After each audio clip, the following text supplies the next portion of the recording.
a lot of us are sold this idea that we should declutter our homes, whether it's from a declutter organization expert, like it's about like aesthetics, right? Like I'm 37. I grew up with like Pinterest. It's like, do it and your house will look perfect and tidy and amazing 24/7. And I feel like that has inadvertently caused so much harm to our psyche, whether you're neurotypical or ADHD or culture has given us this version of success that isn't even possible, first of all. So I kind of like to bring that up because we have the power to choose our own version of success.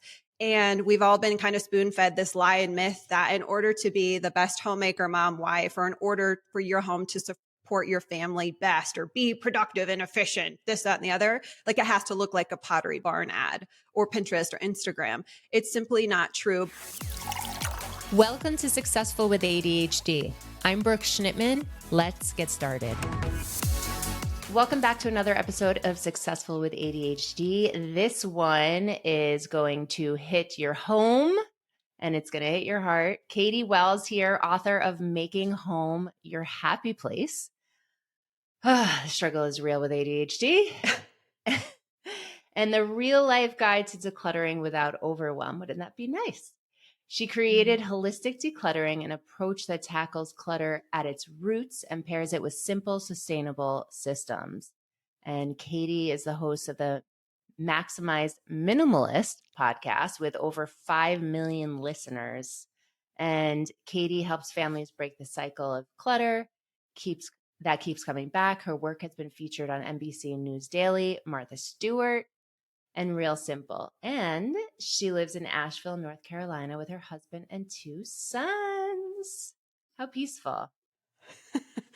I sure love it kind here. of.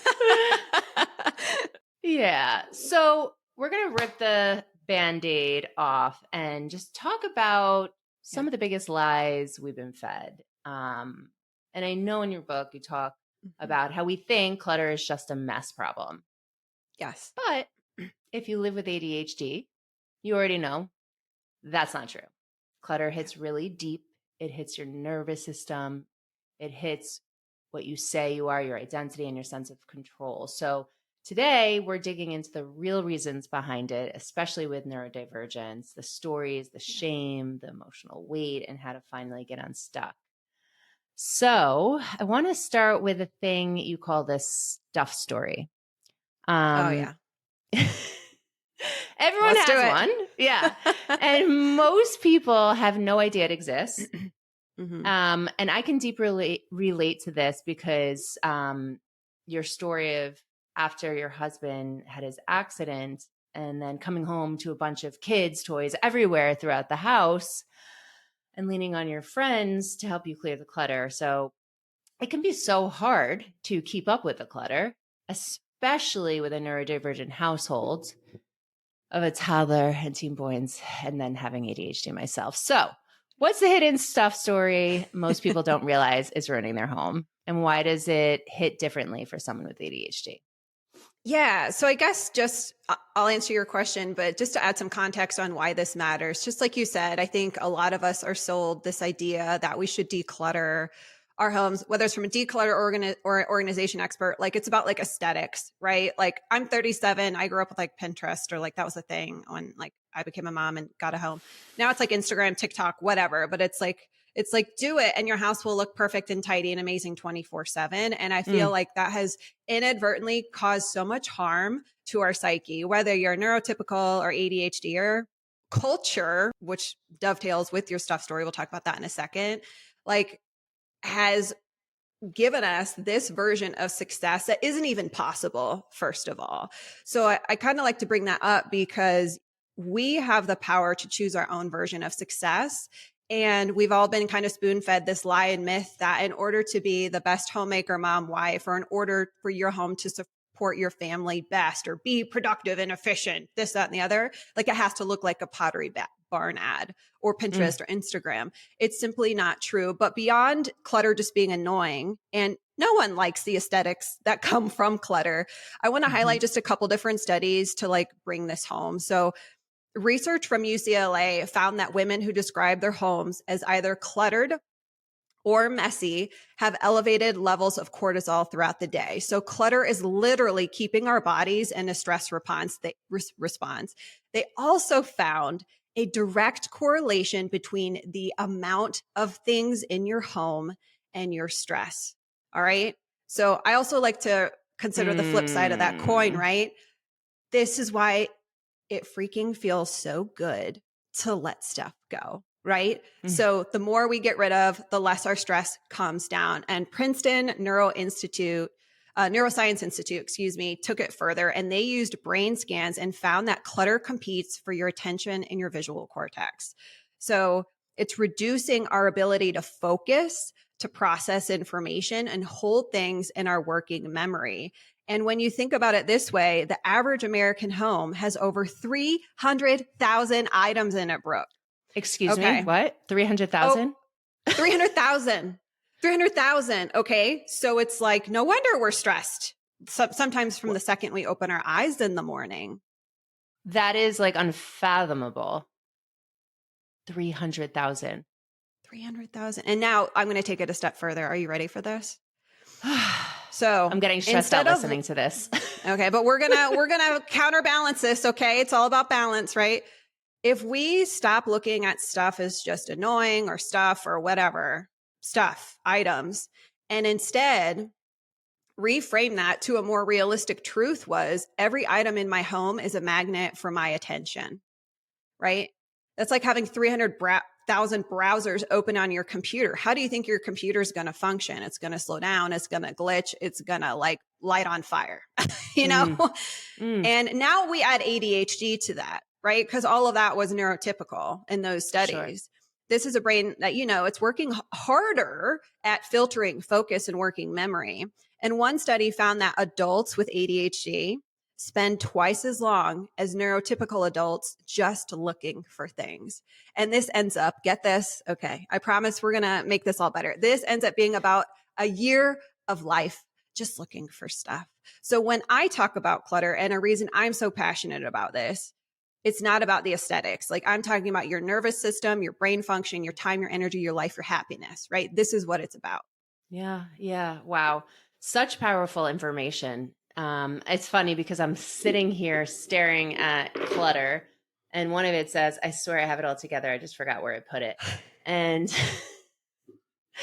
it's so true. Like I literally was talking about this yesterday. I train ADHD coaches, and we were talking about the clutter inside of us and outside of us and how it hijacks the amygdala when we're trying to look for things, when it's out of order and there's too much going on. And then our executive functions just shut down. They simply don't work. And of course, we're going to get emotionally dysregulated and the shame spiral of everything. Oh, we're not good enough. We can never do this. And then, of course, if you try to organize in an ADHD household, you don't even want to start, or you start and then everything explodes and then you don't have the energy to keep going. Yes. And now you feel like even worse of a failure. So where do we even start with all of this? Yeah. And this is where you start too. And I want to highlight something you said. So you put was that a coaster, by the way? Oh, it was a coaster. This is so cute, first of all. Okay. Thank you. So again, speaking to the myths and kind of beliefs that we've been sold is that mess and clutter are the same thing. And mess and clutter should be feared, right? And here's why that matters.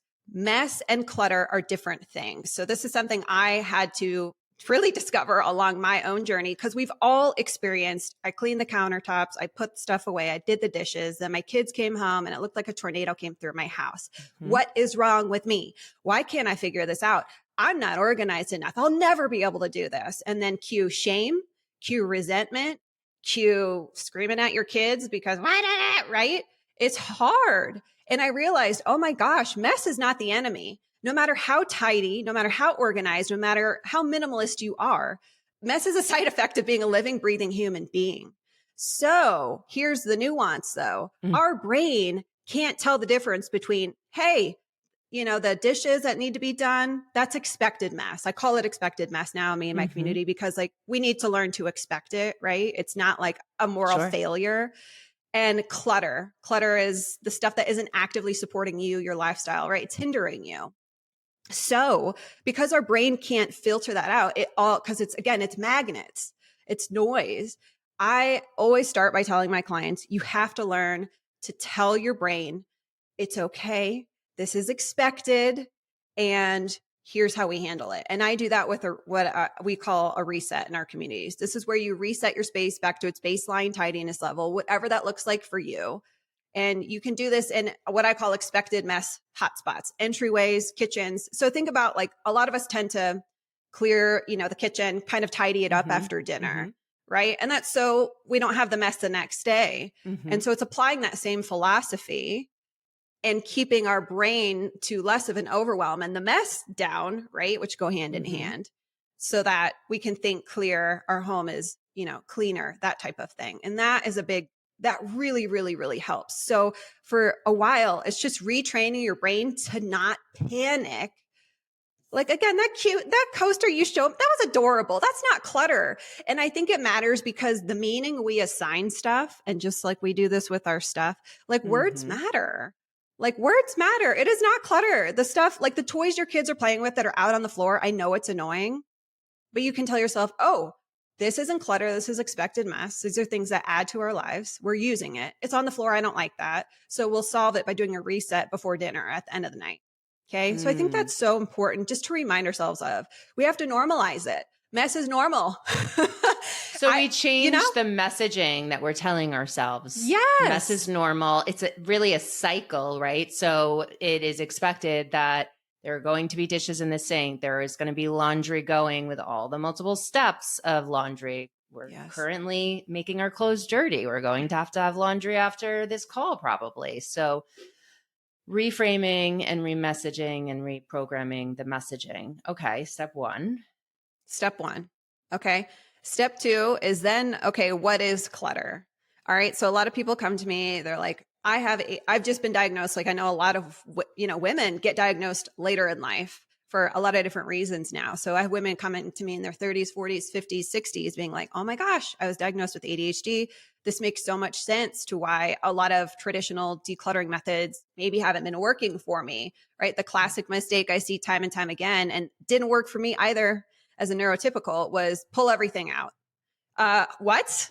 Cue Overwhelm, right? Talk about, right, the cortisol. I'm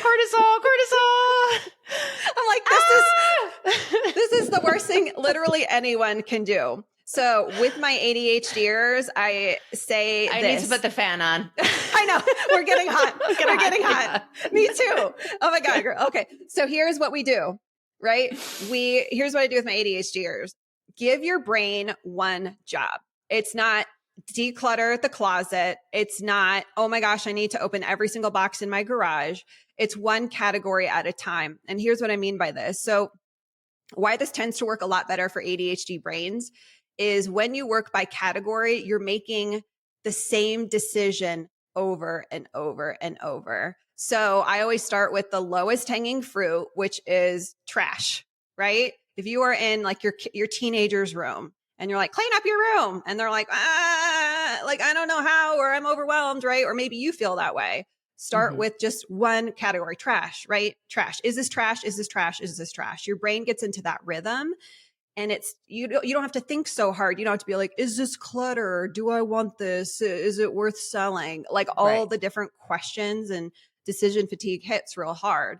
Sure. So you're not making 100 different decisions. So you start with trash and then go into the next layer. And you can do this over 10 minutes or 30 seconds or whatever time you have to give, right? So that's always step one.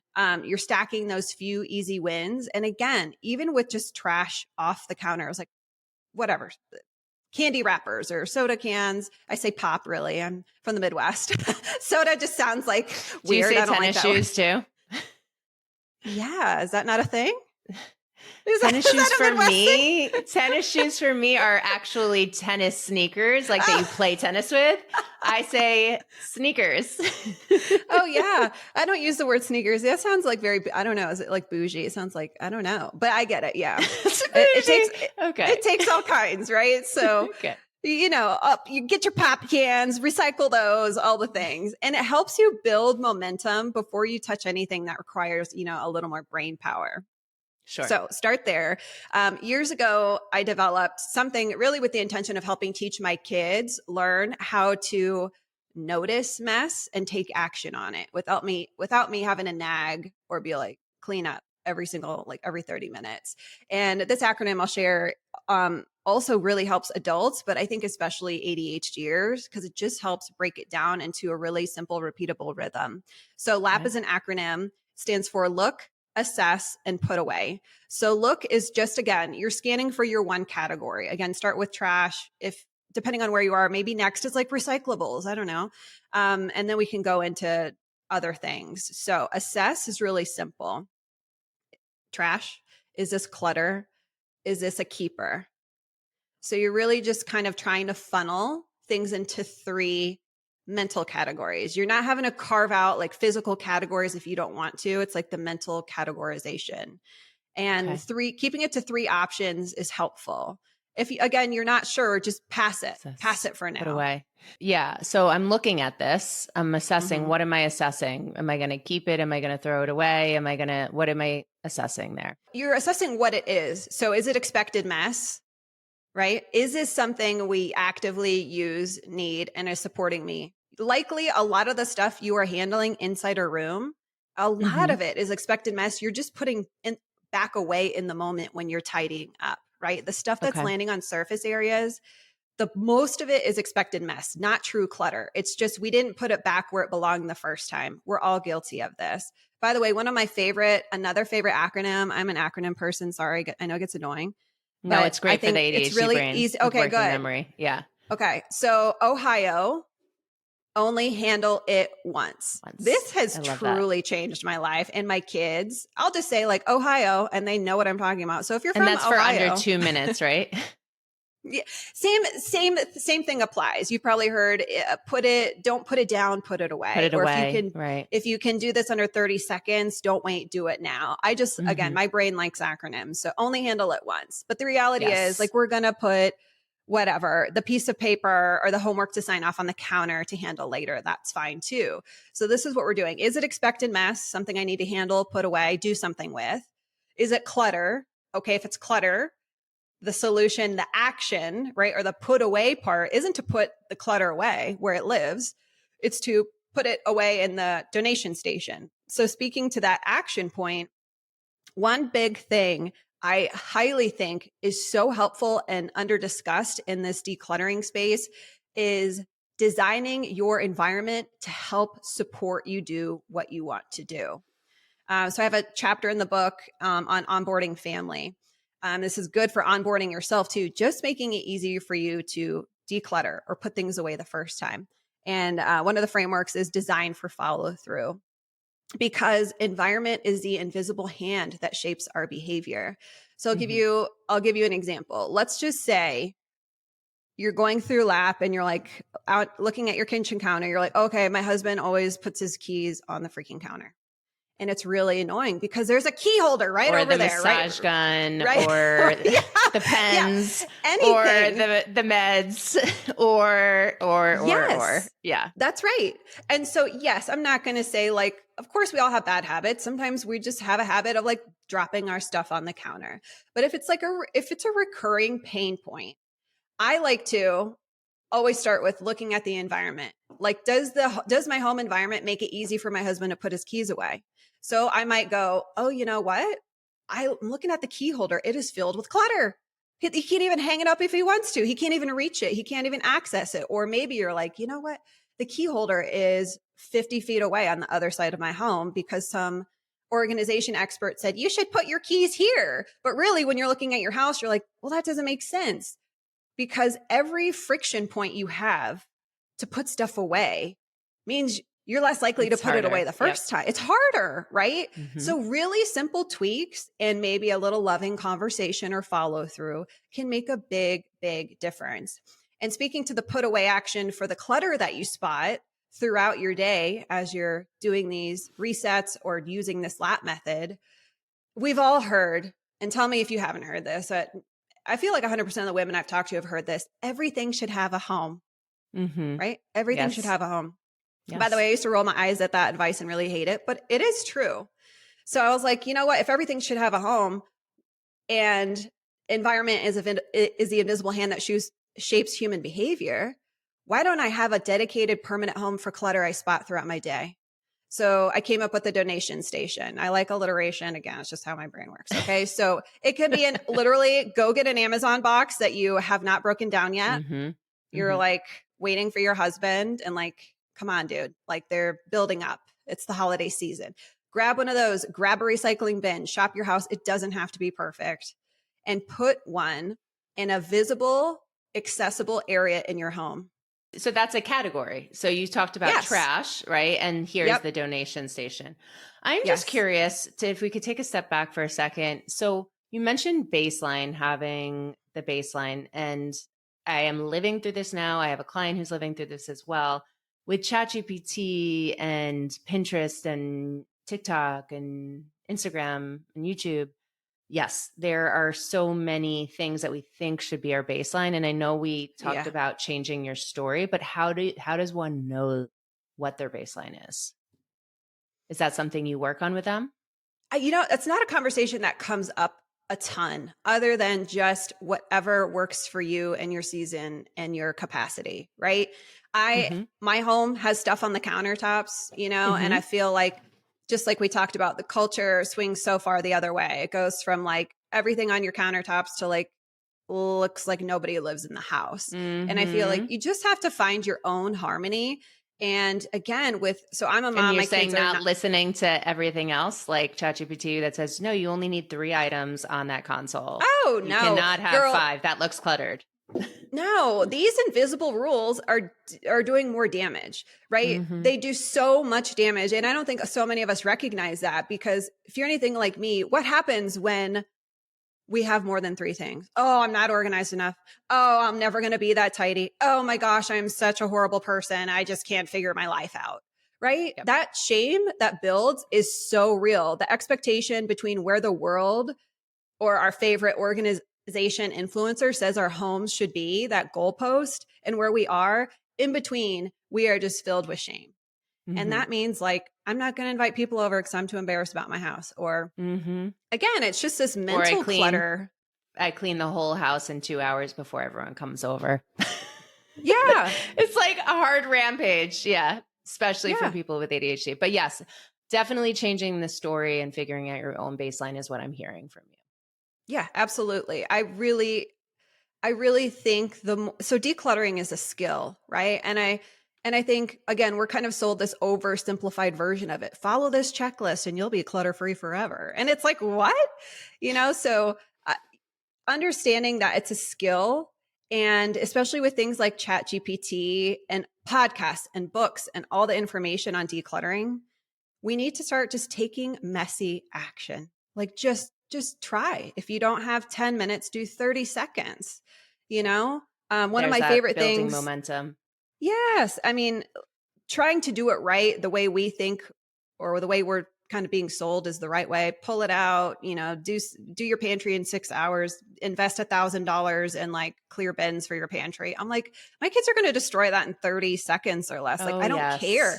I completely decluttered that as an end goal of mine. Yes. The chips are now with the chocolate and the sweets are with the savory. Yeah. Yeah. And if that's your thing. Yeah. And if that brings you joy, and if you like decanting and you're like, your heart smiles and sings, like, do it. My heart does not smile and sing for that kind of thing. Very hard with a neurodivergent household to keep up with that. It's one more thing, more noise, more magnets, right? Okay. So I just want to challenge that too. So with ADHD, we hate structure, but we thrive on it at the same time. Yeah. So many of us need to be told, or think we need to be told, this is what we need. This is it. Let's try to keep up with that. The standard. This is our standard.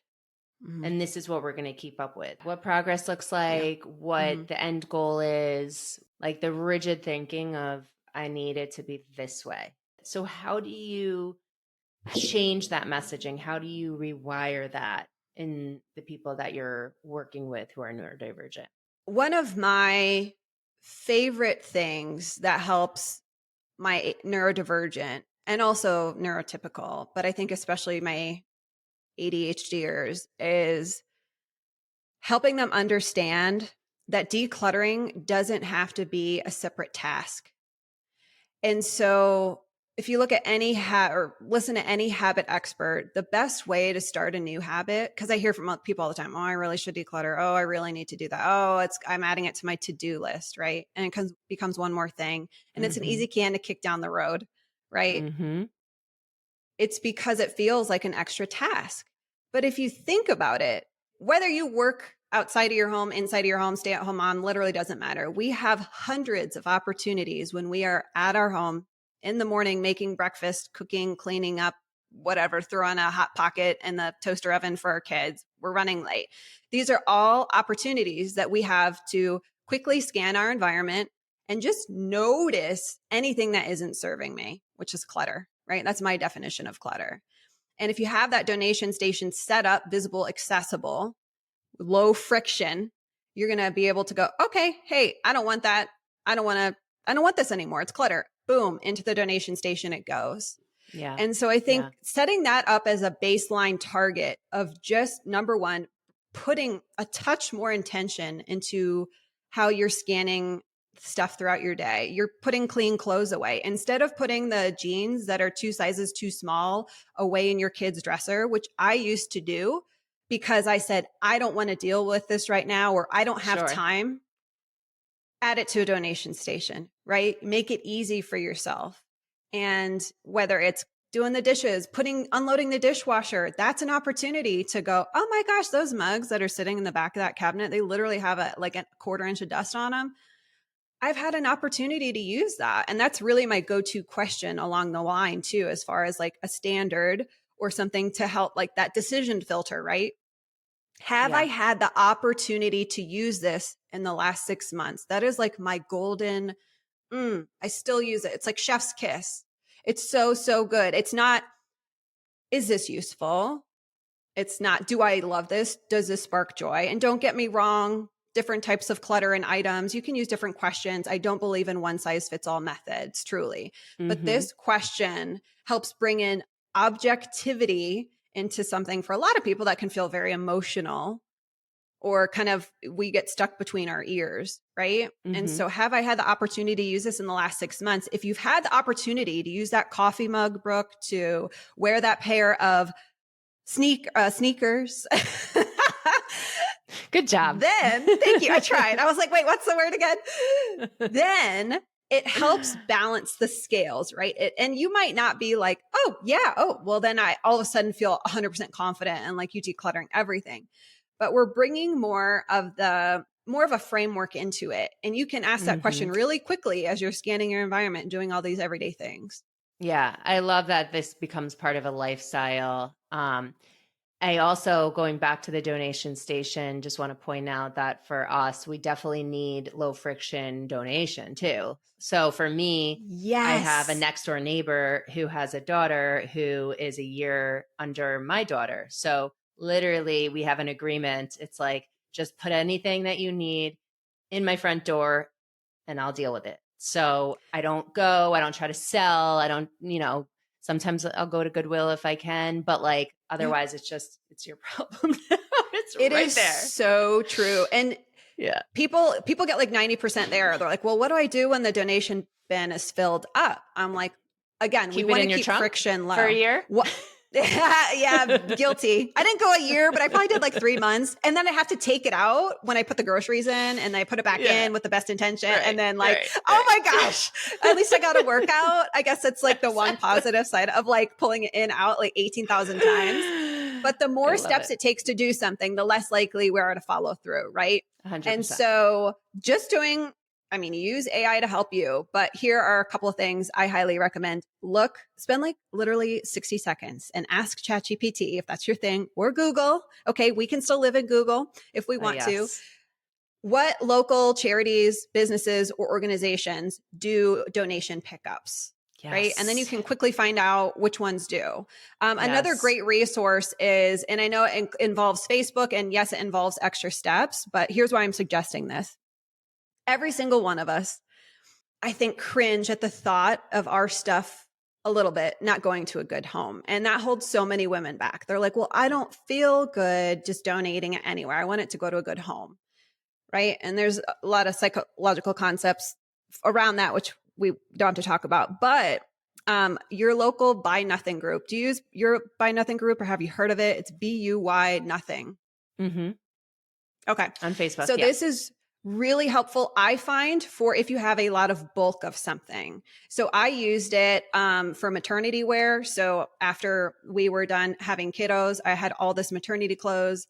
And I just wanted it to go to a good home. I really did. And because there was so much, I'm like, I don't want to donate. I don't know. I just wanted it to go to a person that was local in my community, I guess. So I posted a picture. I'm like, I have like, I don't know, 30 tops, 20 leggings, and that's it. Like I just posted really quickly. And I'm not kidding you. Within 24 hours, that stuff was completely out of my house. And I met this girl at Home Depot, and she like cried and I cried. And she's like, I am so grateful. And Brooke, like I'm telling you, we all get like, it's human, it's biology that we get like dopamine hits when we buy stuff, right? Or add to cart even. Sure. This was like the ultra dopamine hit. I'm like, this feels so good. But I also want to give you permission.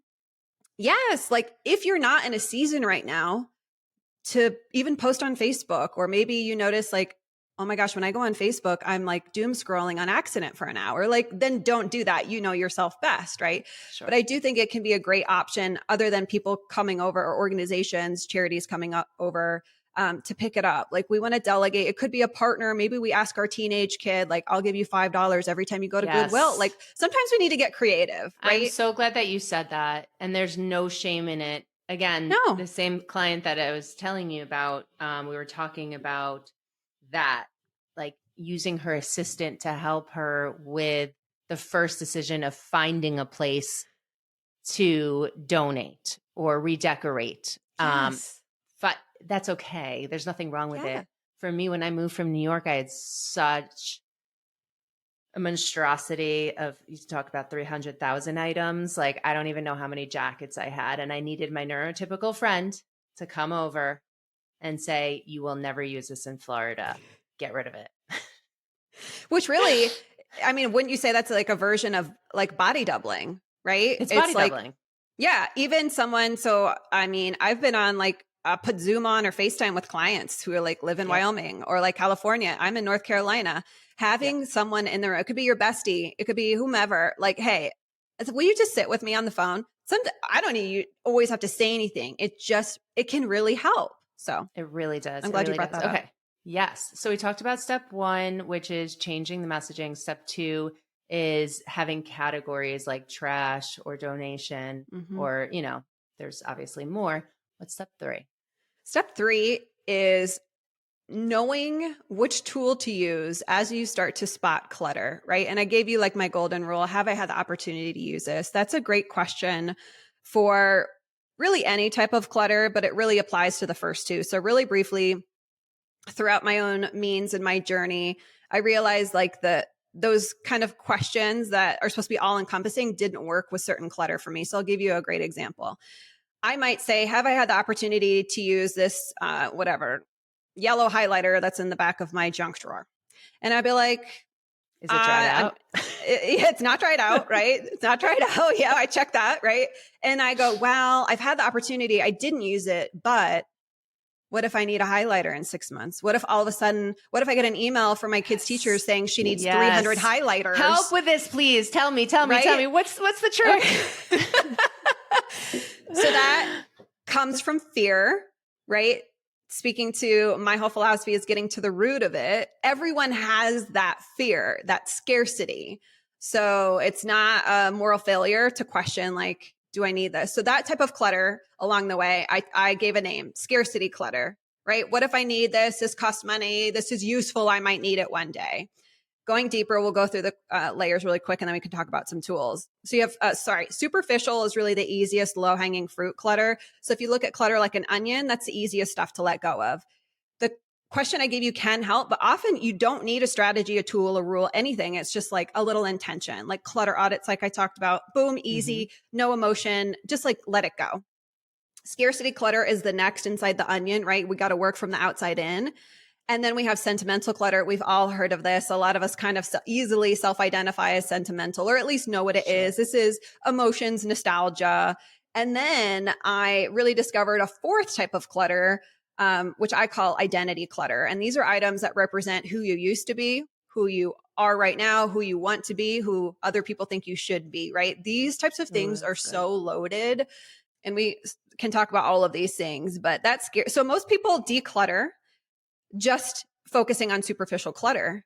But when they face that internal resistance, what if, but this costs money, we stop. And so we wonder why we make a little progress and then stuff continues to fill, right? It's just like, we need to continue going. Don't get me wrong. There's lots of different tools. Each chapter on my book, I hit on each of these different clutter types. But one of my favorites for scarcity clutter actually is like something the minimalists coined, the two guys, the minimalists coined years ago. And that is the 20/20 rule. So that is, can I replace this for under $20 and in less than 20 minutes? Now, the reality is so many of us live in a day and age where time isn't really an issue. We have Amazon Prime, we have delivery to our doorstep. So if 20 minutes doesn't apply, you can drop the time. Most of my clients end up just picking a dollar amount that works for their finances, for their goals. So maybe you make it $15, maybe you make it $30. So then we can kind of combine that with the opportunity rule question. Have I had the opportunity to use this in the last 6 months?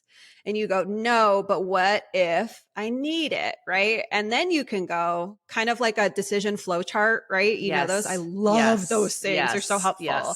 So then we're going to, I haven't had the opportunity to use it, but I'm afraid to let it go. Can I replace this for under $30 if I need it in the future? And if it's yes, then into the donation station it goes. You're just giving your brain something concrete, not something elusive, and thinking about best case scenario. And I also, too, want to go back to one of the first questions you asked that we didn't talk about, which is your stuff story. Your stuff story, everyone has one. This is at the end of the day, your stuff story is formed by 3 different pillars. Culture informs our stuff story, which is the way we assign meaning to stuff. It impacts our relationship, what we buy, what we keep, what we struggle with. And we all have one. So culture is a big one. Think about how we're marketed to, how we're sold to. The cultural messaging we talked about related to motherhood and stuff and being organized, same thing applies towards our stuff. Culture tells us to cling to stuff just in case. Buy the sale, get the extra stuff. Go to Costco and fill up your cart because the sale is going to be gone, right? All of this stuff impacts those objections and create those objections along the way. And then you have historical. So historical is your personal life experience. Listen, if you've been through financial insecurity, if you lost a job, if you grew up with someone, parents or caregivers who from the depression or my grandmother was like, waste not, want not. We keep everything. Decluttering literally wasn't in the dictionary. She doesn't even know. My grandpa lived to 100 and a half. We count that last 6 months at the beginning and the end, don't we? And he was like, what does decluttering mean? You know, he did not understand what I did. And I totally get it. It's historical. And then of course you have your personal lens too. And that makes a big difference. Just your own life experiences. We've all had moments. This is me too, where I'm like, oh man, I'll see myself in a picture of myself in like a cute top. And I'm like, that's a cute top. I decluttered that. Dang it. And then I like kind of internally I'm kick so myself. glad you said that. And then what do we do about that? Yes. Here's the thing. And then we go, I made a mistake. I messed up. I'm never doing that again. I'm never doing it again. I held on to that top for 10 years and now it's back in style. What was I thinking? Your brain will rationalize. It's really good at rationalizing keeping things, right? And in a way, we are all biologically wired to keep things because keeping things, by the way, acquiring things used to mean survival. If you were a cave person and went out in the woods and you found a flint, right? You were like, I just hit the jackpot. I'm going to live another day. I can make a fire, right? This is how we are wired. So I'm saying that to say we cannot base our decisions only on what's going on between our ears and our past experiences. And I still tell myself this, Brooke, it's the exception, not the rule. 98% of the things I get rid of, I never think about again. And it's so freeing. It's so freeing. But for that 2%, you see that photo, you're like, oh, where'd those sneakers go? I decluttered them. I remind myself, well, why? And then I go through that decision tree I went through, right? I had the opportunity to wear them. I didn't. That is the proof of the pudding. We can't go on what ifs. We can't go on, what if I decide to play tennis 20 years down the road in retirement? I'll keep all this tennis supplies, you know? And a lot of people think too, well, it's really wasteful. It's just wasteful. A lot of people cling because it just feels wasteful to donate. But the reality is, a reframe that really helps me still to this day is it's more wasteful to hang on to something and not use it than to pass it along to someone who will gain so much joy and satisfaction and happiness from that. Right? Yes. I love the why behind it and the decision tree. I do a why funnel with my clients as well with making decisions. And because we struggle with object permanence, yes, I do. And I know this is probably adding to the digital clutter, but when something is meaningful to you, I'm wondering if we should have that somewhere where we can access the decision tree that we've made. Yes. I personally love one thing for like my sentimentalists or people, you know, with the identity clutter is really reframing. Because it's like, if everything is special, then nothing really is. I think maybe some of us have heard that. And it's like, that makes sense. And we're like, oh, yeah. But then when we're like opening a box of stuff from high school and like seeing our trophies, we're like, but everything, why can't I let go of this? So it's going from a collector to a curator. And I think a lot of times, and like, if you think about a museum, I love museums. I could spend all my days in museums. I just find them so, they just fill my heart. And when you're looking in a museum, you're walking around looking at paintings on the wall.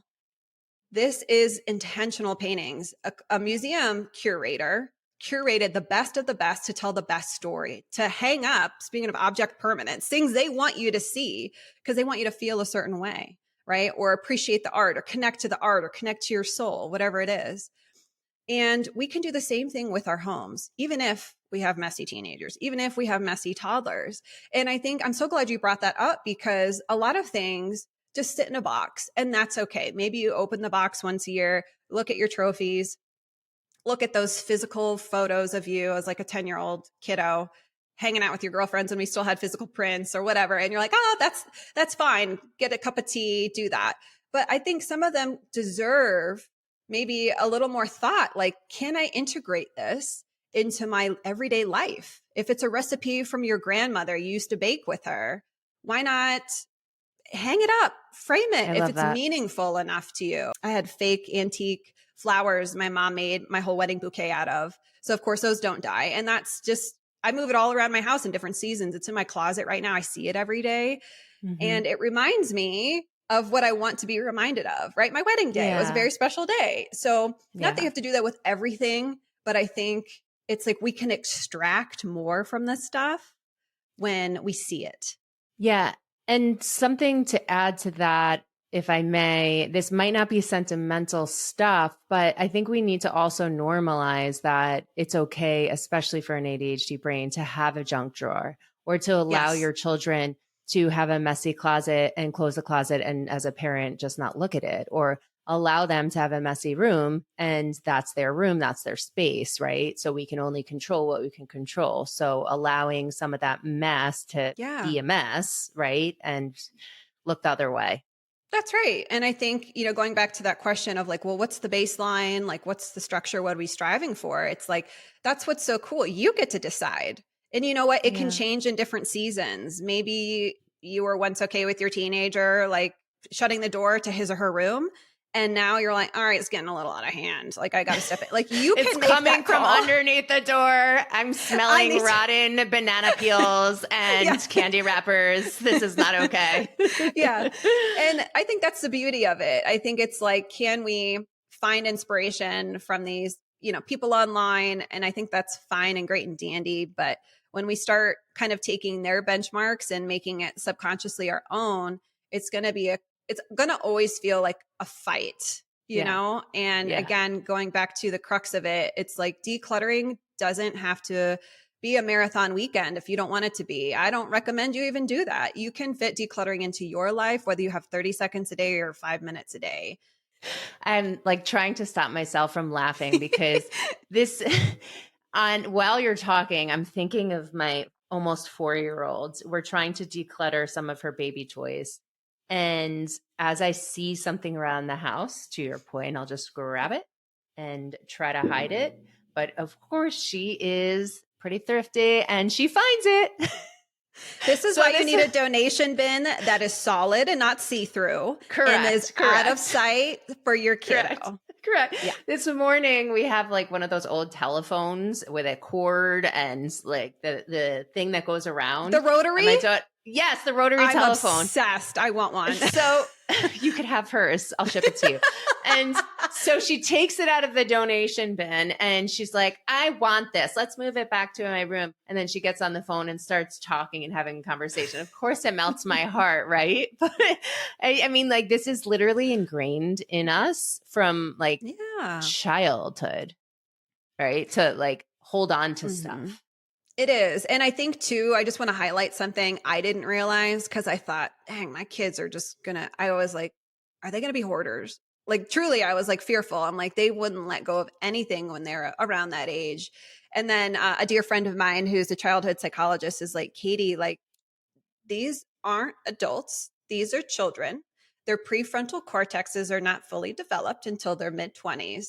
And sometimes 30 with ADHD. Yep. Thank you. And kids don't, just like we assign meaning to stuff. We see that necklace our grandma gave us. It's not just a necklace to us. It is like, oh, right? Our kids do the same thing. But what's the nuance here is that they often can't tell where they stop and their stuff starts. They can see stuff as an extension of themselves. And a classic example is like the stuffy. If you left it at a hotel, like their life, they would be like, my life is over. Oh, you're screwed. You're screwed. And they know the difference between the same exact one that's new and that's been washed 500 times. Yeah. Yeah. This is it. And I think, again, it's like a lot of us are like, I just wish my kids would declutter more. And you know, like 5 and under, it's like, I typically made that call for my kids. I didn't want the fight. They don't understand. There's no reasoning. And your child best. There's no right or wrong, contrary to what we're being sold, right? But as they get older, you can start having those discussions. And even too, Brooke, that question I asked, the opportunity rule question, you can do the same thing for your kids' stuff. Has she had the opportunity to use this rotary phone? And sometimes the answer is no, because it's been buried in the back of her closet. But the second you bring it out, she sees it, right? That's an opportunity. Sure. Now she's using it. So now to me, it's not active clutter. She's using it for a little while until she forgets about it and moves on. Until tomorrow. Right? Yeah. So you can apply that same mindset, same kind of decision filter. Sure. Going back to the heart of it, reframing some of the messaging, understanding and normalizing that for 99% of the population, it is not first nature or like easy to declutter. And I just can't hit that hard enough. And also understanding and creating and defining your baseline and what you are working towards. But at the end of the day, we know based on research and studies that the less stuff we have in our homes, the less stress we'll have. And I tell you what, I feel like we live in a day and age where everything feels so out of control. Like we check the news or we see this, or there's like tournaments and Christmas holiday parties and our schedules are busier than ever. Our lives can feel so hectic. Sure. And you can still start to control slowly through small doable steps, not 56 steps. Let's just shoot for 4, your home and the compounding impact over time. Really, I promise you, you will feel lighter. You will feel freer. You will be able to make decisions easier. It can impact in such a positive, beautiful way your relationship with your partner. I used to argue with my husband over like doing chores because when we had all this clutter, it made doing chores like way worse. There's a study that shows simply by decluttering our homes, it can save up to 40% of our time on normal household chores. Think about it. I used to spend 30 minutes picking up our toy mess. And now it takes us 5, that's a big difference. Think about what am I doing with the extra 25 minutes? I'm reading a book. Whatever I want. Time with my partner. Whatever I want. Yeah. How good does that feel? Right? Exactly. I'm here for that. And Oh yeah. So I just want to offer everyone that there is hope. we can't expect and demand compliance and perfection from ourselves, let alone our families, but we can take messy action. And that messy action will still help us. And the investment is worth your time. I promise you. Yeah. So it's a home that feels possible, a home that feels yours. And this really hits hard, I know, for me and for our listeners. So if you're listening, share it with a friend who's drowning in their own stuff story, and they need to know that they're not alone. Yes. So thank you, Katy, for being here. If someone wants to find you or your book, where can they go? Yeah, come hang out on the podcast. If you're a podcast listener, obviously you are listening to this awesome one. I put out every Wednesday. It's called the Maximized Minimalist. And then my new book is out. It's called Making Home Your Happy Place, a real life guide to decluttering without the overwhelm. And I just want to share too that overwhelm is normal. We can expect overwhelm to happen, but inside the book, I give you what I call overwhelm off ramps. Right? Just like when we're on the highway and we're going cruising and then we need to like get off, right? We all hit neurotypical ADHD, doesn't matter. We hit these moments where we question everything. We question our ability to adult. We're like, is this worth it? All the things we talked about, right? And so I have very strategic overwhelm off ramps because it's not a matter of if, it's when. And we need to normalize that. And we need to learn about the 4 clutter types, put the right tools in our tool belt so we can handle that when we're ready and the time comes. And we have some really great conversations in that. And I really designed the book to be a companion you reference time and time again, like a little dictionary you come back to, when you need it, because it's a skill and we're building on that skill. And I think, I know that can sound really like, skill. You have to do the work, but yes, everything is work. It's Let's work. not negatize that. Yeah. That's right. It's work, but I would tell you it's worth it. It's worth it. Yeah. Yeah. Thank you, Katy. Thank you. Thanks for listening to this episode of Successful with ADHD. I hope it helped you on your journey. And if you need any additional support for you or a loved one with ADHD, feel free to reach out to us at coachingwithbrooke.com and all social media platforms at Coaching with Brooke. And remember, it's Brooke with an E. Thanks again for listening. See you next time.